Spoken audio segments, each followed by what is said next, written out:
Today, I will stress about something very important for every nurse working in an accredited hospital. Many people think NABH accreditation or any accreditation is the responsibility of the quality department. But let me make one thing very clear, NABH or accreditation is not a responsibility of the quality department alone.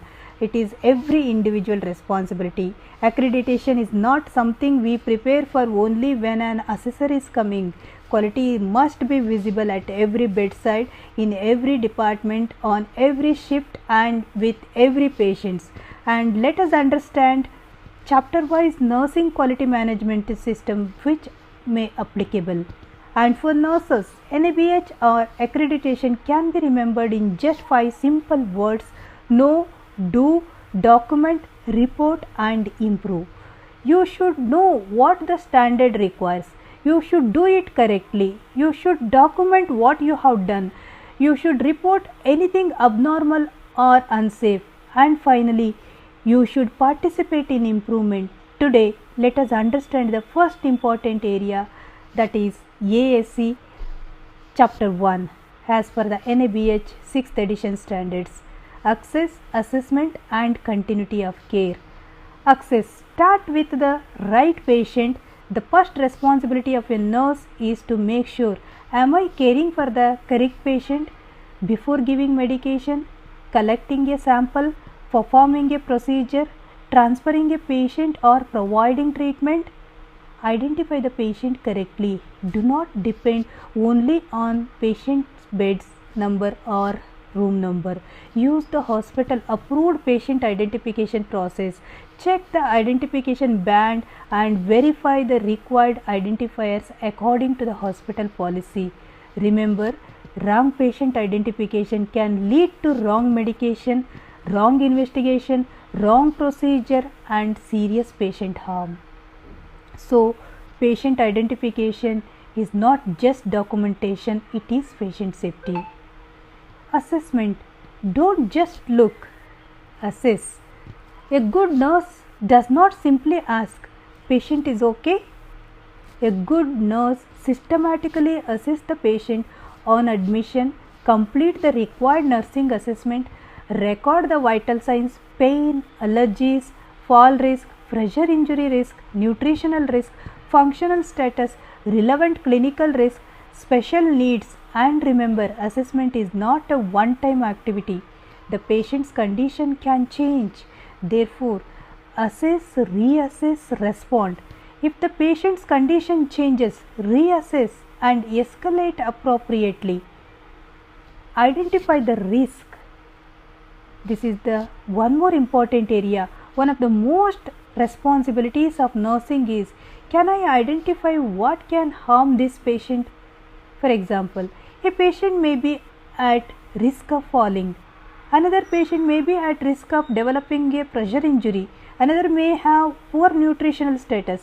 Another may have an allergy. Another may suddenly develop deterioration in vital signs. These risks must not remain only in our minds. Identify, document, communicate and prevent. If patient is at risk of falling, what are you doing about it? Are appropriate precautions implemented? Has the patient and family been educated? Has the risk been communicated during handover? This is where assessment becomes patient safety actions. Next year, assessment should lead to action. The nursing care plan should reflect what is the patient's problem, what is the identified risk, what is nursing care is required, what intervention has been provided, what was the patient response. A care plan should not be treated as a formality. It should guide the actual care provided at the bedside. Remember, if you assess it, plan for it. If you plan it, do it. If you do it, document it. Another very important area, reassessment. This is where quality becomes visible. Suppose a patient has severe pain. You administer the prescribed intervention. Is your responsibility finished? No. You need to reassess the patient response according to the hospital policy and clinical condition. The same applies to abnormal vital signs, fever, hypotension, hypoxia, pain, risk of falls, pressure injury risk, any significant change in condition. Ask yourselves what happened after my intervention. That is the essence of reassessment. Next is continuity of care. Now let us talk about one of the most important nursing responsibilities, handover. A patient should not become a new patient every time the shift changes. The next nurse should know what is the patient diagnosis, what are the current problems, what risks are present, what treatment has been given, what needs to be monitored, what abnormal findings occurred, what investigation are pending, what needs to happen next.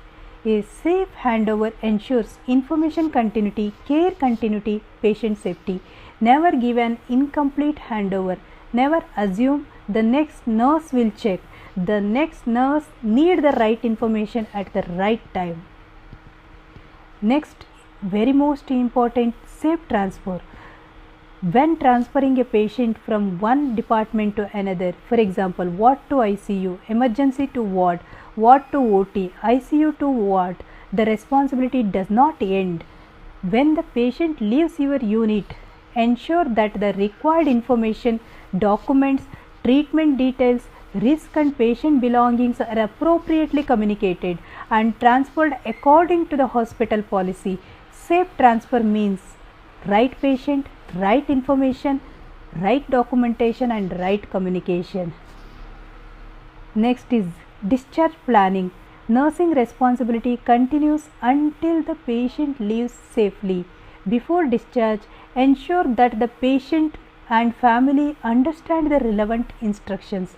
Depending on the patient condition and the hospital policy, education may include medication instruction, diet, wound care, follow-up, warning signs, activity instruction, when to return to the hospital, other home care instruction, and most importantly, document the education provided, because patient education that is not documented becomes difficult to demonstrate as evidence. What will the assessor ask during the assessment?